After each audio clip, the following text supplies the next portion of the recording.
Bonjour à tous, je vous invite à vous abonner à cette chaîne, à aimer, à partager, à commenter ces vidéos, c'est très important. C'est une manière de nous soutenir. Merci à vous tous. Et bonjour François Bousquet. Bonjour Clémence. Rédacteur en chef de la revue Éléments, directeur de la Nouvelle Librairie. Aujourd'hui, c'est drôle, hein, vous suivez notre table ronde. Finalement, on parlait de la faillite, notamment de la Silicon Valley Bank. Vous revenez dessus avec un angle qu'on n'a pas abordé, ça tombe bien. Le capitalisme chez les fous quand le wokisme provoque la faillite. Voilà encore une autre explication de cette faillite bancaire.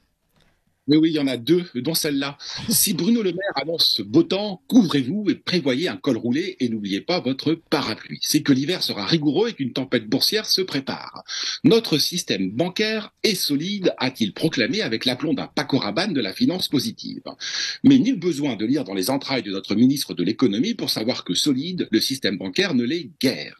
Puisqu'il n'a pas fallu 48 heures à la Silicon Valley Bank, 16e institution bancaire américaine, pour voir ses 209 milliards de dollars d'actifs fondre comme neige au soleil. C'est le problème avec le silicone. C'est mou et aussi inconsistant qu'un discours de Bruno Le Maire.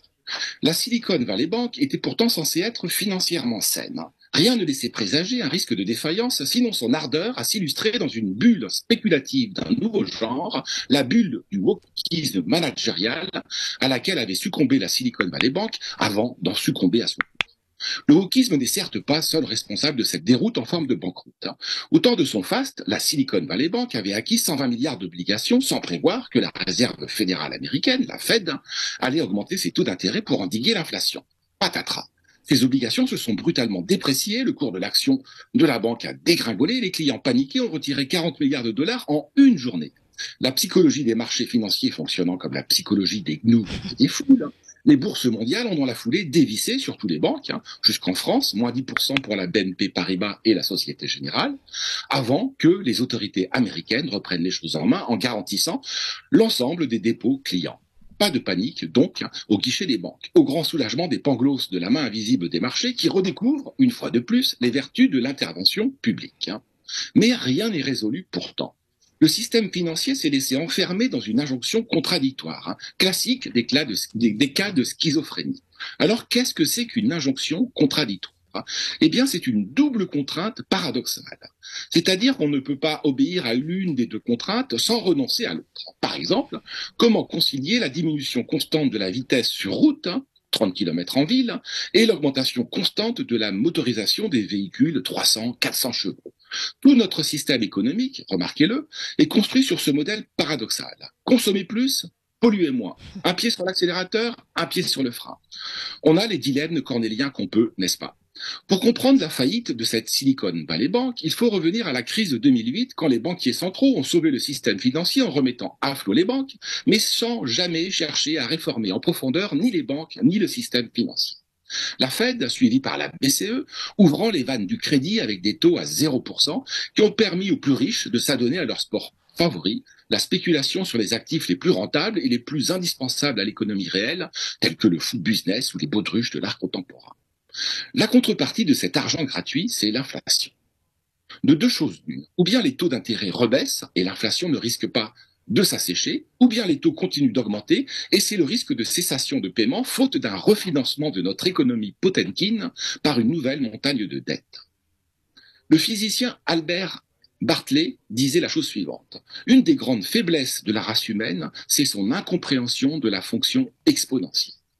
Autrement dit, des courbes qui jusque-là augmentaient progressivement s'emballent et crèvent le plafond avant de retomber à une vitesse aussi vertigineuse avec laquelle elles avaient grimpé. Ainsi des bulles. La bulle du wokisme est le chef-d'œuvre de la Silicon Valley Bank. On s'était accoutumé au grand guignol du wokisme sur les campus. Il prospère désormais dans l'univers entrepreneurial. La Silicon Valley Bank n'avait pas son pareil en matière de diversité et d'inclusion. Faute d'un profil idoine qui cochait toutes les cases du parfait petit wokiste, la banque n'a pas eu de directeur des risques pendant 8 mois alors que les nuages s'amoncelaient. Elle a fini par jeter son dévolu sur une femme, diversité oblige, 2 mois avant sa faillite. En attendant, c'est une activiste queer intersectionnelle, G.R. Sapa, en charge de la branche anglaise des risques, qui régentait l'entreprise. L'intersectionnalité est au wokisme ce que le décathlon est à l'athlétisme. Elle requiert des champions transdisciplinaires du misérabilisme. hein. En tant qu'enfant de la classe ouvrière, petit 1, en tant que lesbienne, petit 2, en tant que personne de couleur, petit 3, j'ai, Ersapa, été discriminé non pas au carré, mais au cube. Hein. Donc, Ah, on vous perd un petit peu. On vous perd un petit peu. La pauvresse passait le plus clair de son temps. La pauvresse, j'espère que vous m'entendez, la Oui, pauvresse là, oui, passait le plus clair de son temps à organiser des journées de visibilité des lesbiennes, à chapeauter des semaines de sensibilisation aux trans et à œuvrer à des mois de la fierté LGTBQ+. En somme, les nouveaux éphémérides de la déconstruction. Toutes ces initiatives ont valu à cet employé une sorte de prix McDo de l'employé LGBT 2022. En cet extrême occident qui est devenu la Californie, on ne chante même plus Si Sex Sensen, hein, la chanson des Beach Boys, mais Silicium, comme End Safe Space, ces espaces protégés dévolus aux groupes minoritaires. D'ailleurs, les Beach Boys s'appellent aujourd'hui les Beach Lady Boys. Hein. Inutile de dire qu'ils n'ont pas les faveurs des conservateurs américains, déchaînés depuis la faillite de la Silicon Valley Bank. Hein. Get woke, go broke, répète-t-il. Devenez woke, faites faillite, en bon français.